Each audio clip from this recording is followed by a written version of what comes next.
Can you hear Hello, us? Dr. You can hear us? Yes, I can. Or me? Okay.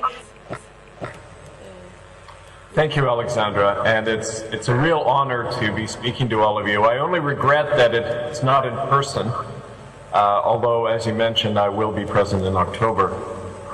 What I want to speak about today is of great urgency because it involves innocent lives. On August 15th, as has happened every year for perhaps centuries, a satanic cult known as the Ninth Circle, which operates in the highest level of the Roman Catholic Church. This Ninth Circle will be conducting human sacrificial killings in at least 4 cities. We know in Montreal, Washington, D.C., in London, and Rome, there will be ritual killings in the major Catholic churches in those cities. This is documented from insiders, from Vatican documents, and from lawsuits we have brought through our common law court system. Now, the Ninth Circle has been operating since at least the 17th century, established by the Jesuits as a psychological warfare weapon, but also as a way to blackmail and control incumbent popes. And the Ninth Circle operates internationally. One of the ways that we can fight this is by not only exposing the crime, as so many of you are involved in doing, but in actually bringing common law court cases to bear on this crime involving the highest level of elites in political, economic, religious circles. We have done so successfully on 2 occasions, and I'll be talking about that today, how we establish common law courts to actually force the resignation of many of these people, including Pope Benedict in 2013. But before we get to that, I want to give some background for those of you who aren't completely aware of how we got to this point. For me, it began over 20 years ago in Canada, and I should mention that what I'll be saying today is based on 2 of my most recent books. The first being called Murder by Decree, the Crime of Genocide in Canada, and a more personal description of this, it's called Unrelenting, Between Sodom and Zion. Both of these books can be obtained on Amazon.com, and of course I'll be bringing them with me in October. But in the book I describe how almost 25 years ago now, as a Protestant clergyman and newly ordained minister in Canada, I went to the west coast of Canada with my young family, and there began to work among the Aboriginal people of a town called Port Alberni, which traditionally was the site of the largest missionary invasion in Canada. After only 1 generation of the arrival of white missionaries there in the mid-19th century, over 90% of the Indian people had died, either through smallpox, deliberate disease, or the setting up of prison camps called Indian residential schools, where over half the children never returned. I began to discover this by my daily contact as a minister in Native communities. And it was a very personal encounter. For one thing, I was regularly called out to the Indian reservations to do funerals for young Native teenagers who had killed themselves, young babies who had died suddenly. The death rate in Native communities in Canada is still higher now than it was 50 or 100 years ago. It's as high as you find in indigenous communities in Thailand or Brazil. It's a war of extermination that's still going on against the Native people. And as I began to learn these things, I had to ask myself, where was it all coming from? And I didn't know at the time that the church I was part of, the United Church of Canada, as well as the Anglican Church, the Church of England, and the Roman Catholic Church, were all part of a plan of deliberate extermination that began in the year 1891. It was formalized by a plan with the Canadian government and the Crown of England in the year 1910.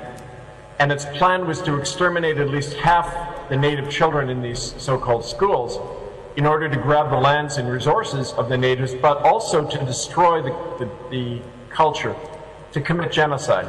And of course, genocide is when you not only kill people, but create conditions where their culture is going to be exterminated over the long term by preventing them from practicing their language, by preventing them from being themselves. And this, in a way, you could say is happening to everyone on the planet now through this corporate oligarchy that is turning the entire population of the earth into components of a corporate consumer machine. Now, we'll get into more of that, of course, but for me, when I encountered one piece of that crime in Canada, it began to open many other doors. I invited these native survivors of these residential school crimes into my church. I allowed them to speak from my pulpit.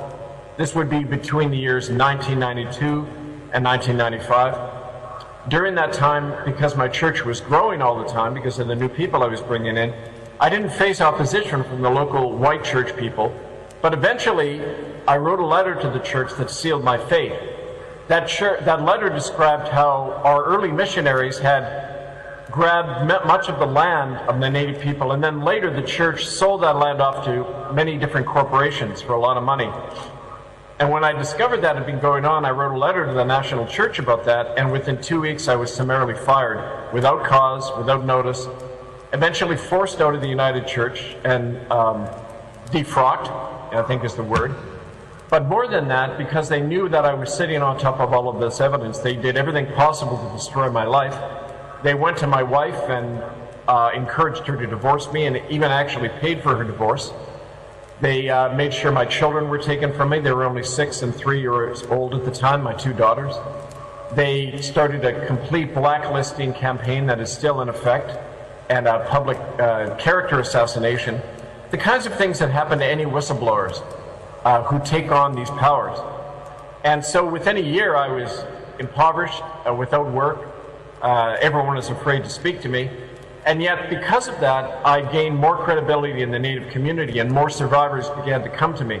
So it's strange, when one door closes, another tends to open if you stand on the truth and you pursue that truth relentlessly.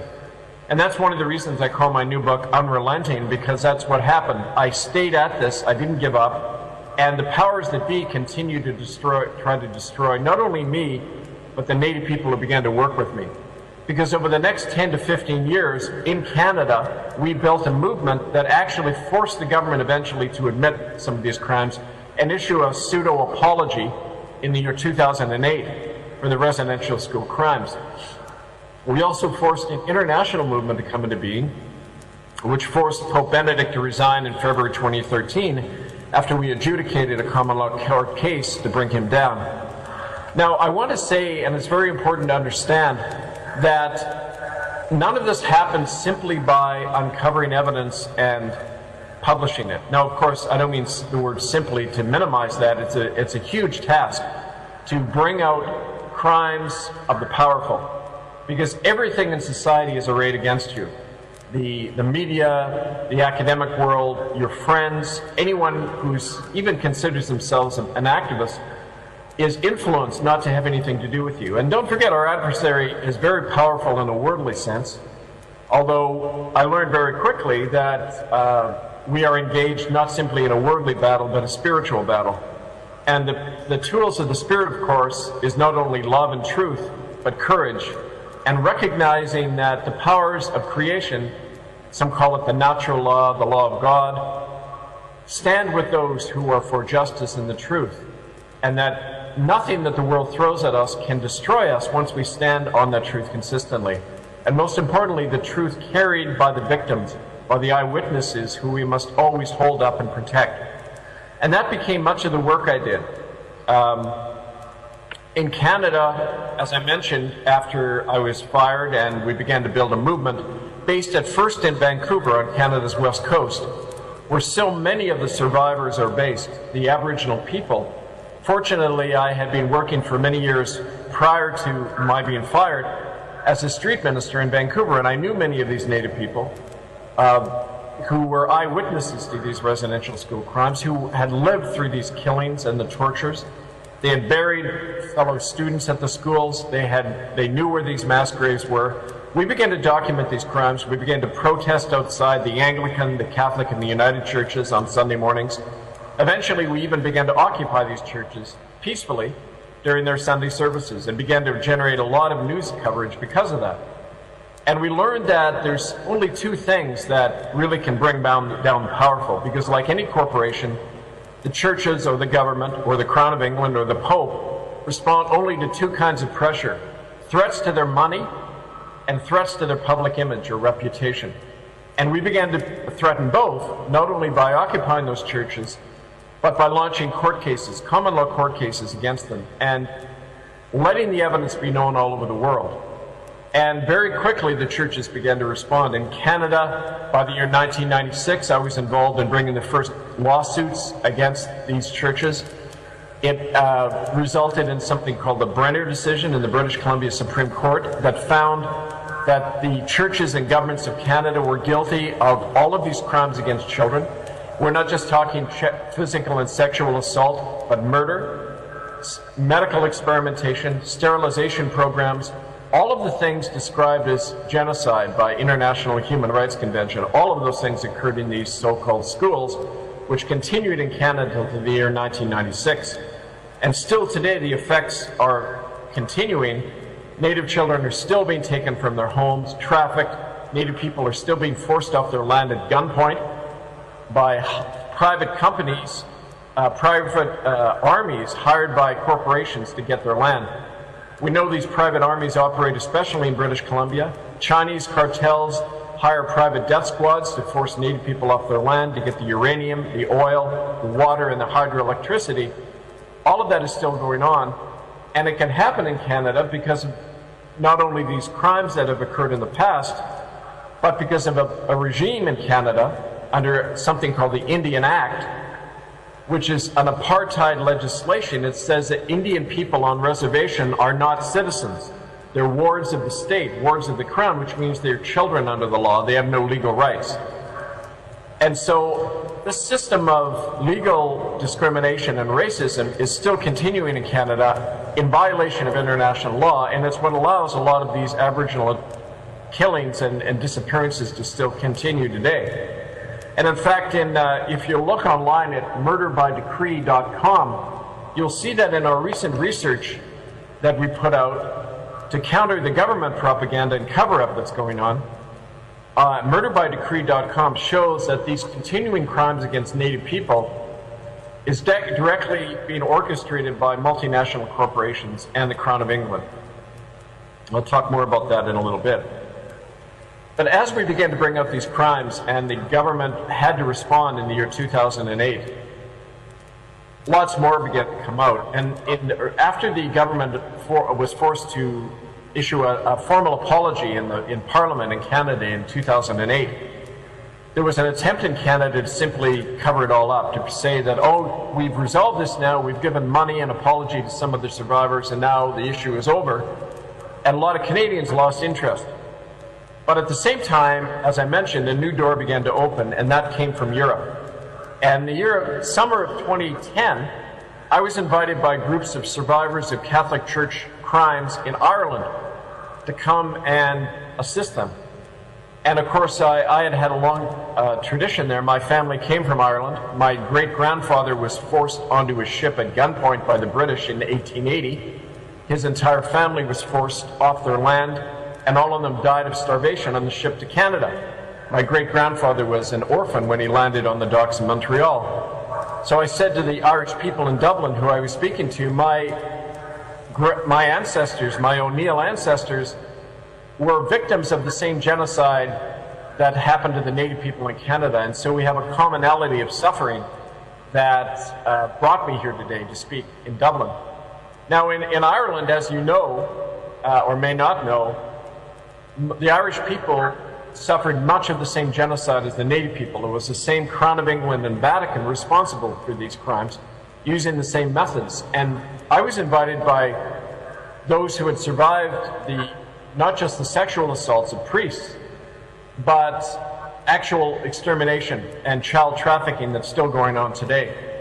One of the things we discovered, and this was in the news very soon after we forced Pope Benedict to resign in 2013, an underground chamber had been discovered near Tuam in Ireland, which is on the west coast, near a Catholic orphanage. And in that cistern, that underground chamber, was found the remains of over 500 children, newborn and young children. And the news media said simply that there were remains. Nobody knew how they got there. But our contacts in the Irish police told us that those skeletons had been dismembered, that they had been chopped up and decapitated, and some of the skulls were missing. That's a classic sign of satanic ritual killing. And as we published this, it was interesting, the same week that we brought that out in the news media in September 2012, the top cardinal in Ireland, Sean Brady, was forced to resign because he had been involved in covering up those crimes. As a young priest, he had been situated in that area, and there was questions about his involvement in those ritual killings and the protection of priests who had killed children.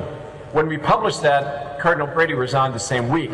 He was one of four top Catholic officials to resign, not only Pope Benedict, but Cardinal Tarcisio Bertoni, the second most powerful man in Rome, and the head of the Jesuits, Adolfo Pachon, also resigned after we brought out this information. So it shows you that simply publishing these crimes is part of the weapon we have to at least begin to force a change and put these criminals on the defensive.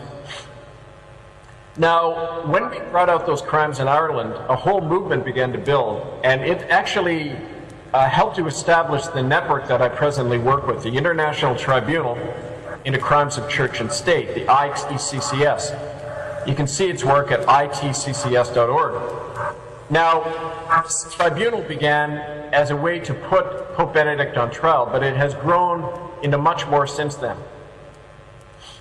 In that same year of 2010, groups of survivors of Catholic crimes all over the world began to affiliate to the ITCCS, and it's now based in 9 countries and consists not only of groups of survivors, but police agencies and others who are actually performing citizen arrests on known child raping priests.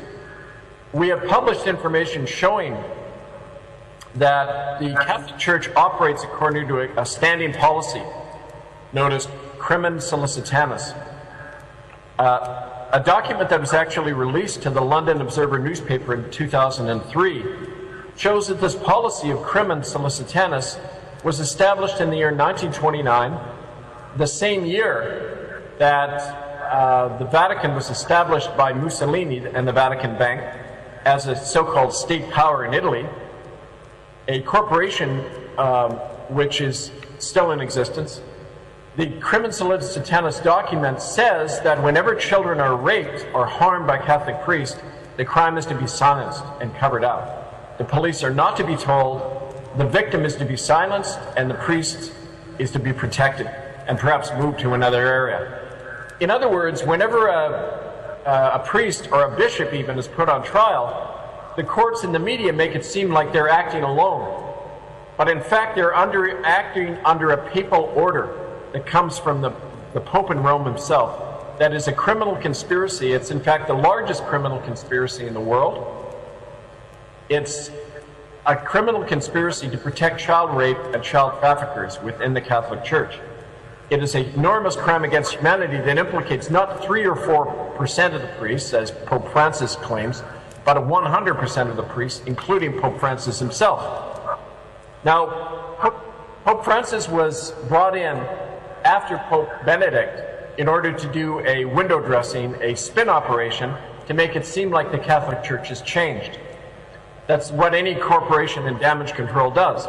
Pope Francis, or Jorge Bergoglio from Argentina, is in fact himself a child trafficker, because when he was the Bishop of Buenos Aires during the 1980s, he was good friends with General Galtieri of the military junta. He helped give the military junta in Argentina a positive face in the world media.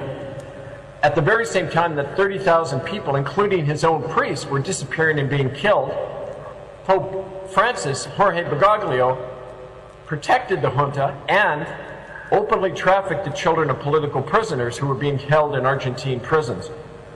That's a crime against humanity, and as a matter of fact, in the second court case that the ITCCS adjudicated, Pope Francis was found guilty of crimes against humanity, and like Pope Benedict, is now subject to citizen arrest at any time for trafficking and murdering children and being active members of the Ninth Circle ritual sacrificial cult. Now, it's important to understand that with the forming of the ITCCS, the movement to expose these crimes went to an international level, and that created a lot of concern on the part of international authorities involved in these crimes. It had expanded out from investigating Indian children in Canada to showing how this pattern of trafficking and murdering children is an old, historic movement that is now an international, a lucrative international business of human trafficking involving tens of millions of people. In fact, the modern slave trade in trafficking human beings is more extensive than it ever was 200 years ago, and more lucrative. It involves big money. We know that a lot of the international cartels, the banks like HSBC, Chase Manhattan, Bank of America, these are all banks that have been convicted of funding international drug traffickers. Well, the same drug traffickers also fund the human trafficking, the child trafficking. We know, for example, when we expose the Ninth Circle killings in Europe, which I'm going to talk about in a minute, the Ninth Circle, which is heavily rooted in the Catholic Church, involves the European Mafia, the 'Ndrangheta, they call themselves. The European Mafia owns a lot of the police forces, including Interpol across Europe. We were given this information because in my book Unrelenting, I describe how soon after we began to convict Pope Benedict and Pope Francis of these crimes through our International Common Law Court of Justice in Brussels, we were approached by eyewitnesses, women like Toos Nienhuis in Holland, Anne-Marie van Billenberg, who was married to a member of the Ninth Circle in 'Ndrangheta, and they describe in great detail witnessing these ritual killings. And I want to describe that for a few minutes.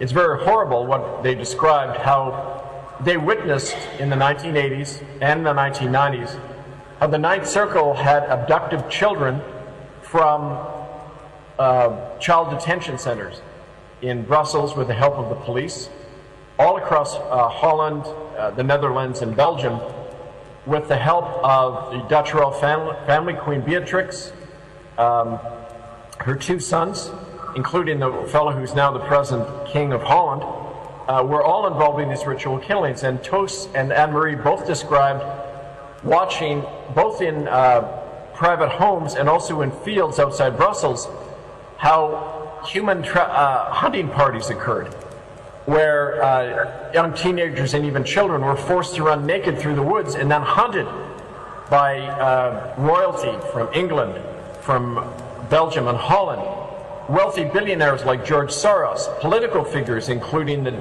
Prime Minister and cabinet ministers in the Belgian and Dutch governments.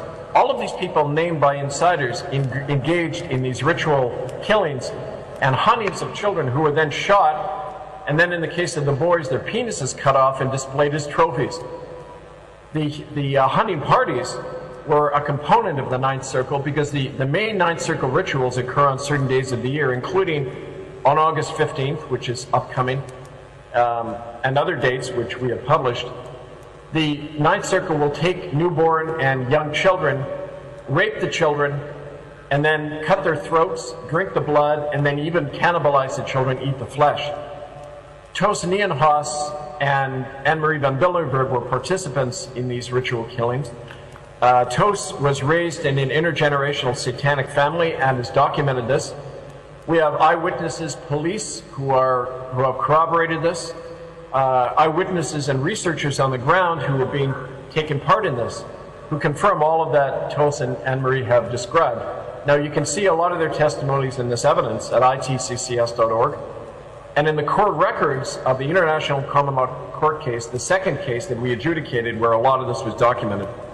And in October when I come to Europe, we will be revealing more of this evidence and how this ongoing crime is continuing to be documented by our common law court case and the ITCCS. You have to bear with me because I'm not used to speaking for an hour long at stretch, so I hope my voice continues, but God willing it will. The other information I want to share, especially related to the crimes today, is how, our general understanding is that this human trafficking and genocide is not simply a matter of allowing sick people to satisfy themselves on young children. That's almost the cover image that they present. This human trafficking and human slavery and genocide is really about other things as well. It's about big money. We know that it's a multi-billion-dollar industry. It's also about how to get the lands and resources of people. It's also a psychological warfare weapon, because we know that when people are traumatized at a young age, when they are sexually assaulted before the age of 3, they are so traumatized that later in life, they're not only easily programmed to be sleeper agents, split personalities that can be controlled and used, but the general population, when facing child abuse and trauma at a young age, are easily controlled. They do not lift their thoughts or their hand against authority. You create a nation of sheep. And that's part of the bigger agenda of child abuse. Child abuse is essential for the domination of any hierarchical elites. They control the population that way. And so this is a political tool that the Catholic Church and elites and governments all over the world have used for many centuries to control their populations. And that's why people wonder, well, why is child abuse so rampant? It's because of this. It's because it's a way to control the population. Finally, there's an even more basic element to all of this, and that's the spiritual aspect. And in my book Unrelenting, I describe how over the years I began to learn that the spiritual force and power behind this has to do with that which is unseen. The entity that runs this world, some call it Satan, some call it the principalities and powers, but this power and entity is committed to the spiritual enslavement of the human race. It's a form of spiritual vampirism, which feeds off our essential spiritual energy and keeps us dominated at a spiritual level. Now, as long as that energy is flowing from ourselves into that power, we're incapable of fighting it. We have to reclaim that power. And it's that reclaiming of not only our minds and our hearts, but our souls, our spiritual power, which is the only thing that can equip us to engage in this fight long term. Because in many of the people that I work with, I've found that they have a lot of worldly courage, but at some point they're shut down. They're frightened off, they are controlled, they disappear. And it's one of the reasons is because they are still spiritually under the influence of this entity, this darkness. Some call it Satan, whatever the word you want to use for it. It is the power ruling the world that is continue to enslave the human race. And our liberation from this is happening. There's forces all over the world today that are breaking free of this and seeing it for what it is. And that gives us great hope, but we also have to be wise in what we're encountering. And many of you are involved in the struggle to expose it. We're all touching different parts of it. But now is a time for all of us to unite and bring together our understandings and overcome the false divisions that they create between us to keep us divided and allow our energy to continue to be drained. Once the people begin to take back not only their political and legal power, but their personal and their spiritual power, these entities fall. The governments fall, the corporate, the churches, the Church of Rome will fall, as it's begun to fall already. The oldest corporate power on earth, we have shown, can be brought down and put on the defensive by engaging in the spiritual as well as legal and political battle and personal battle against it. That's the general point I wanted to share, because it's very important to remember that in the course of all the work we do. Now, moving along with that in mind, I want to describe a bit more of how our common law courts have actually been brought into being, how they forced the Pope to resign, and how they're a tool today. Now, part of the verdict of the first common law court case, it was convened in the year 2012 by the ITCCS. The first case had to do with the crimes of genocide in Canada, which we so thoroughly documented. The common law court was convened like any court. A statement of claim was issued by myself and others in Brussels. It was stated that we were charging the Crown of England, the churches of Canada, the Roman Catholic Church, the Vatican, and the government of Canada with crimes against humanity and with a criminal conspiracy to cover up that crime. We issued a summons against 30 defendants, including Prime Minister of Canada Stephen Harper, Queen Elizabeth, Elizabeth Windsor, Joseph Ratzinger, Pope Benedict, and other top officials of church and state in Canada and around the world. That summons went out to them. They did not respond, which is an admission of guilt on their part under a common law court of record that we convened. The lack of response, when the defendants do not respond to a charge made against them publicly, it's an admission of guilt on that part. It means they're not willing to defend themselves, and they're not challenging the charge made against them publicly. None of them ever challenged these charges. We convened the case. We put out a call for citizen jurors. The prosecutor's office presented its case, and you can see that online. We, in fact, have put that together in a DVD set, which you can see online, but it's 4 hours of testimony showing how these churches and government deliberately set out to wipe out the Aboriginal nations in Canada under the guise of religion and education. We showed hard evidence, which you can see online, all of the documents at murderbydecree.com, showing that through the use of smallpox and tuberculosis, these children, the healthy were put in the same room as the sick, and they were killed off through these diseases deliberately. That the reign of terror against these children continued and still continues today, and these crimes against humanity have never stopped. Now, we conducted our trial over the summer and fall of 2012.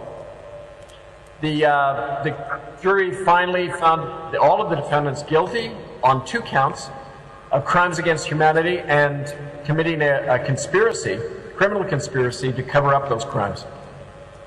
They were all found guilty, sentenced to 25 years in prison without parole, and what's even more significant was these top officials had their authority and their assets stripped. They were not only removed from their office, but it meant that from now on, the assets of criminal bodies like the Roman Catholic Church could now be seized legally by any body. Any citizen can walk in to a Catholic church and take the money out of the collection plate and say, this money is being used for criminal purposes to continue to aid and abet child trafficking.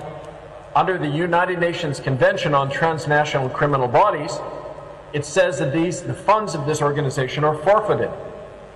And so that put the Catholic Church in a very defensive position. It's why Pope Benedict then resigned. And the way he resigned was very interesting.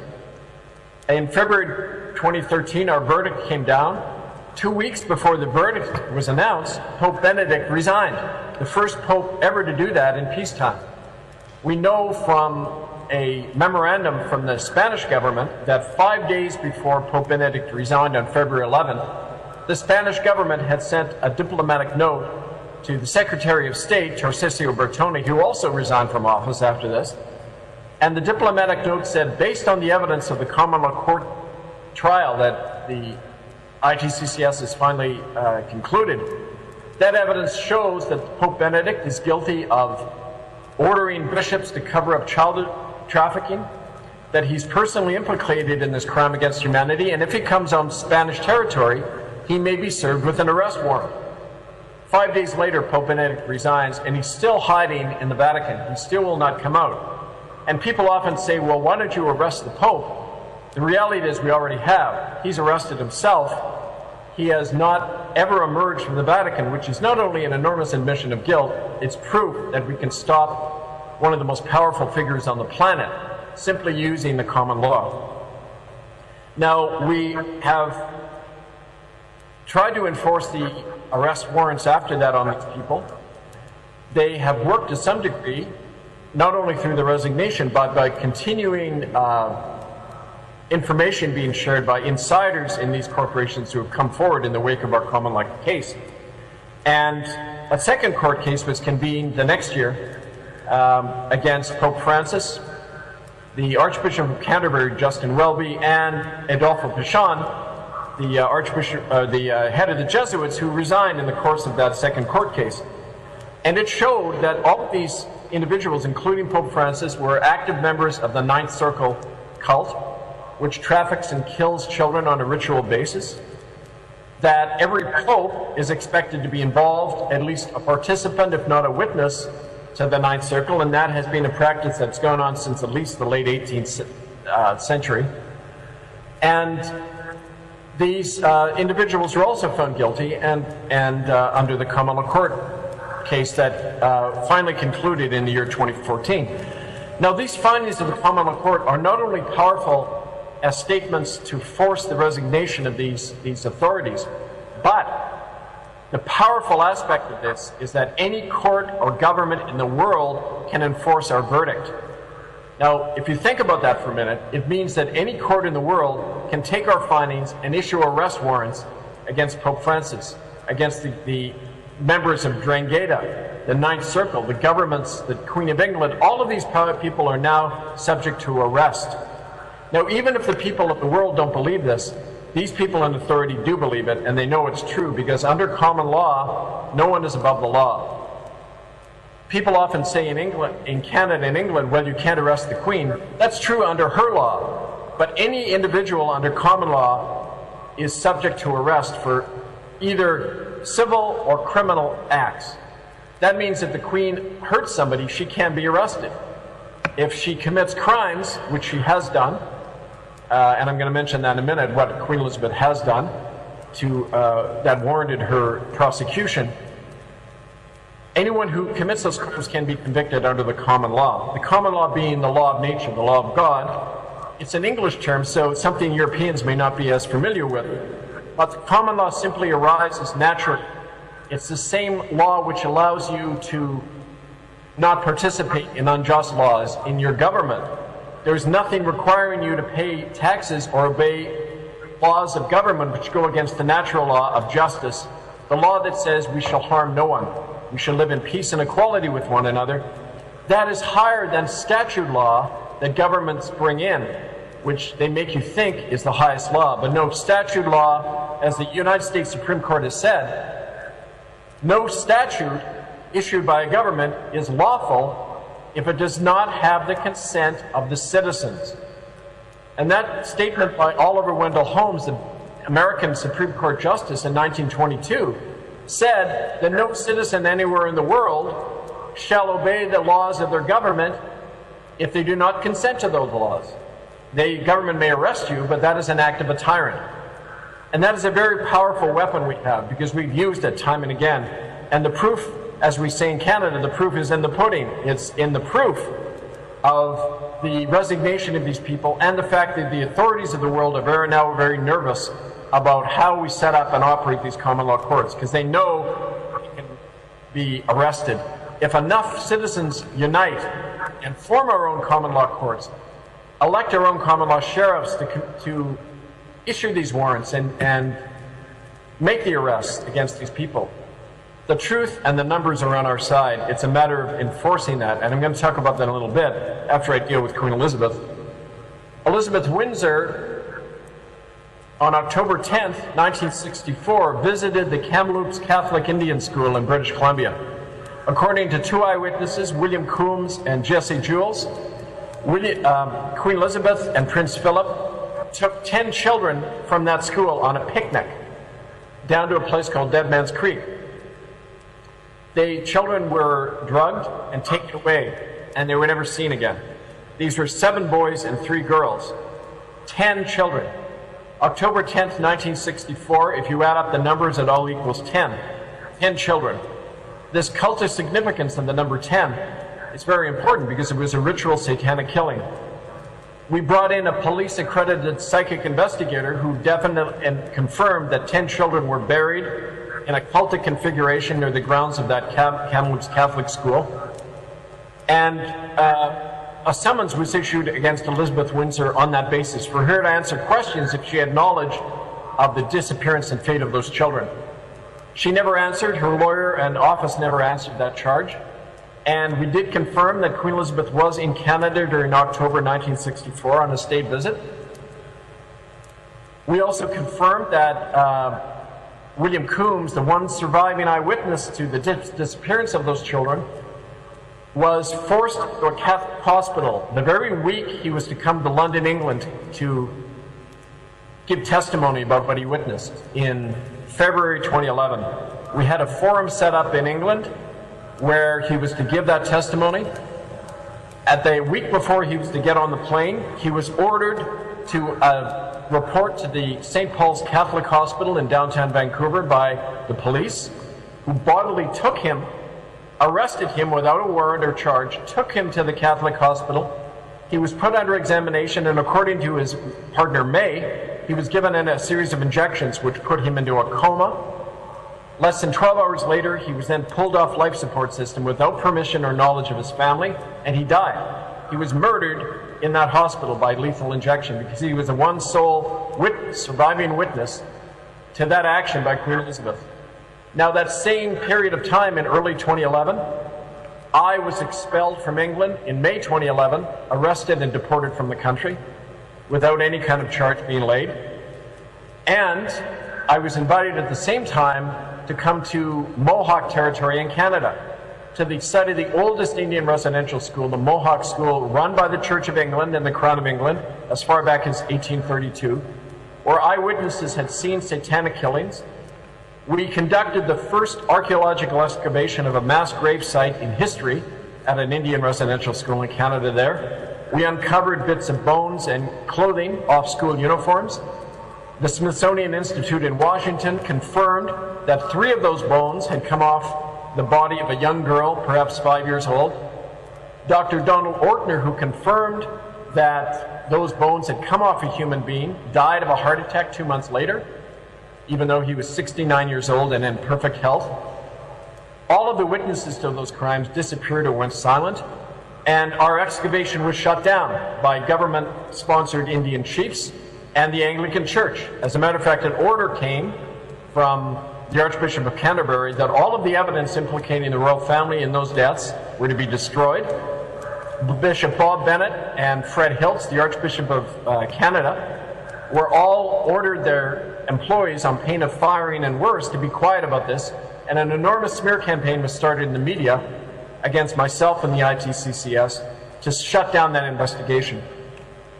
I mention those events of 2011 because it shows what we're up against, but also the guilt of the powerful and how we have brought out solid evidence that the Queen of England and those institutions are guilty of crimes against humanity and personally killing and disappearing children. Now, that could be one of the reasons that I was detained and not prevented from coming to the Czech Republic to speak to you all today. In the United States and Canada, detained, prevented from traveling, expelled from England under continual harassment and other forms of blacklisting continually. And people have to ask, well, why would this continue to be happening against Kevin Annett if this was just about crimes of the past? It isn't. It's about crimes of the present. Crimes that are ongoing, that are killing children as we speak. As I mentioned, August 15th, there will be killings conducted by the Ninth Circle cult, probably involving top cardinals, if not Pope Francis himself, and top people like George Soros, who's the largest financial backer of Hillary Clinton. He's one of her main advisors. He's an active participant in the Ninth Circle.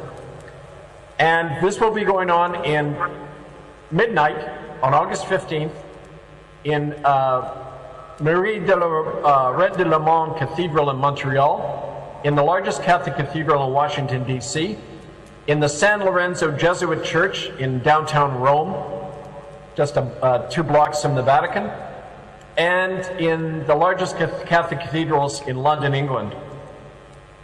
Now, people have an obligation to do something about that. We were able to stop such a ritual killing by the Ninth Circle on August 15th, 2014 in Montreal. We stopped that and saved the lives of 2 children who were going to be killed that night.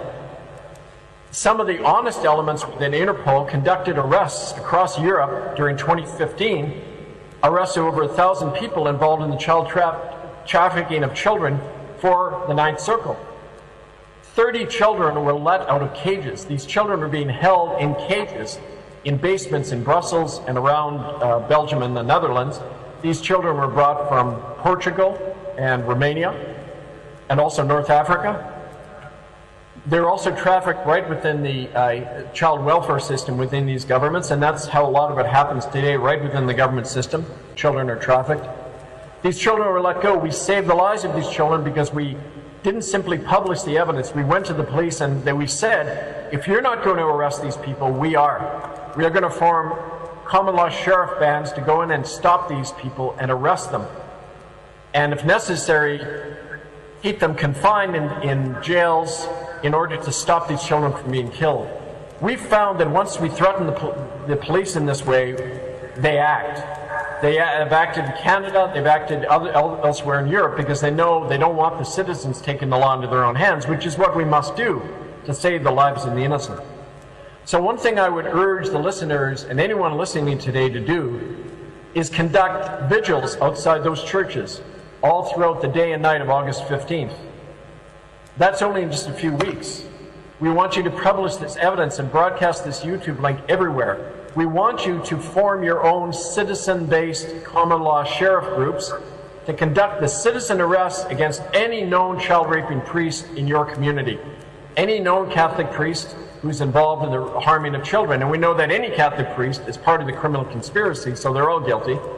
But it's time for the citizens to take the law back into their own hands because we know at every level, the police, the government, the authorities, the courts are all involved in protecting this global child trafficking and child killing network. Finally, I want to say that a part of the work of the ITCCS has gone to another level, not just spiritually, which we've talked about. We recognize the need for people now to actively withdraw from these systems of power. We're not just talking about not paying taxes anymore to your government. We're talking about withdrawing from this entire global corporate system that is at the heart of this child murder and the destruction of everything from the loss of our world, the destruction of our environment, chemtrails, the mind control programs, the wars of aggression being conducted. All of those can be traced to the same corporatocracy that is ruining our planet and killing our children and ourselves and creating one global police state around the world. We know that people have the capacity to change and stop this system. I mean, look at myself. I was a single clergyman on the west coast of Canada with no support, no money, no one around him. Just by tenacity, I was able to force this, build a movement in Canada which forced this change. Now, if you multiply that 100-fold, imagine what we can do if we unite. And that's the key now, to overcome our individual differences, our animosities, our different interpretations of what this crime is all about, and find our common ground. That common ground consists of three things: our children, who are our future, our planet Earth, which is our future, and our sacred, God-given liberties of the common law, which is inherent in every human being. If we can unite on the basis of defending our liberties, our planet, and our children, that is our program. That is our common law basis. No other difference matters. That transcends every political, every religious, every sectarian difference, every ideological difference. If we do not unite, we are finished. We do not have a future. We have shown how we can unite. We have shown how we can put the powerful on trial and stop their system. Now it's a matter of doing. We have all the information we need. We have all the evidence we need. It's not a matter of evidence. It's a matter of action now and reclaiming our souls. When I was involved with the Mohawk people in uncovering the mass grave at the Mohawk School in Brantford, Ontario, the Mohawk people there have actively reclaimed their land. It's a reclamation movement. They gather the people together and they stop the bulldozers from continuing to destroy their land. They put their bodies between the machinery and that which would destroy them. We have to do that now with our bodies. And it's all about reclamation, reclaiming our souls, our minds, and our world. I work with people in England who are stopping the authorities from going into their homes and taking their children. And we have to build that kind of movement. So when I come to Europe in October, this is the kind of work I do. I organize common law training workshops where we equip people with the knowledge and the means and the confidence to elect their own common law sheriffs, to make the citizen arrest, to issue the arrest warrants against those in power. And you will find that when the citizens take that action, the authorities will follow. We will change from the grassroots up, not by making appeals to these authorities, to the powers that be. Forget the powers that be. Forget even our protests, which even the most militant protest is designed to ask something from the authorities. We ask nothing from them. we are taking back our power. We are ignoring their system and building our own new systems based on the common law and liberty. Now, I just want to close because I know we're at 50 minutes. It isn't quite 1 hour, but my throat is giving out. And even a preacher is not used to, at least in my tradition, isn't used to preaching for a whole hour. So I think I'll stop it at that. But I want to close with a few points. I want to again remind people of our site, itccs.org, and murderbydecree.com. My two new books, Unrelenting Between Sodom and Zion, and Murder by Decree, The Crime of Genocide in Canada, written as a counter-report to the government's cover-up of these crimes.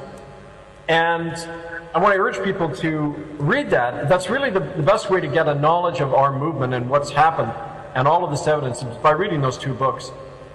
And you get that through Amazon.com.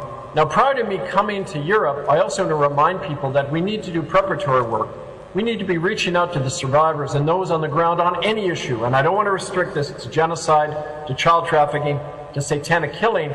We want to reach out to all those fighting for liberty, for the lives of their children, for this future of Mother Earth, for all of our liberties. And we want to unite in a great and powerful grassroots common law movement. I will be coming to Europe, speaking in over half a dozen countries now. And if you want to get a hold of me to book me into speaking, please come to the conference in Prague, October, I believe it's 7th to 9th, but Alexander can tell you more about that. Please write to me, hiddenfromhistory1, that's number 1, hiddenfromhistory1@gmail.com, and also ITCCS office, that's ITCCSoffice@gmail.com.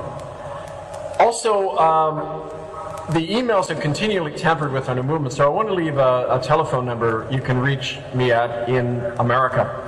That telephone number is area code 386-323-5774 in America, international code number 1-386-323-5774. I will get the messages, but again, write to me, hiddenfromhistory1, that's number 1, hiddenfromhistory1@gmail.com. Now, I want to close by thanking all of you, by asking you to use this knowledge and not simply be inspired by it, but be inspired to act on it. Allow it to change your life. Most importantly, allow the stories and the spirit of those who have fallen to enter into you and to lead you on to act fearlessly. And the greatest enemy we face, of course, is fear and the divide and conquer methods they use, and suspicion. It's said that great love drives out all fear, and I found that to be true. Even when my children were taken from me, even when my best friends were being killed, and I've lost 9 friends in this to foul play, both Aboriginal and non-Native, who have been killed by the state and by the church because of what they knew. Those people, they keep my strength going. Memory of those who have come before us keep us going, and we have to turn to them, to our higher power in whatever way you experience that higher power, to God, to my personal friend Jesus, and to all of our warriors who are right now living and dying to keep the truth alive and to fight for our future as the human race. So I want to thank you all. I look forward to seeing you all in person. I want to thank, from the bottom of my heart, Alexander Berg and all of those wonderful people in Prague who have awarded me this honor of the Prague Peace Prize and who've shown such confidence in me. I will honor that by continuing this until the day I die, and even then beyond that, in this struggle for all of us and for the children. I thank you, and may God bless us all. I thank you. Thank you so much, Kevin. Thank you so much. You are a man of great personal courage and in very difficult times. And I hope you will come safe home to Vancouver from New York. And I hope we can see you here all on the 9th of October in this room.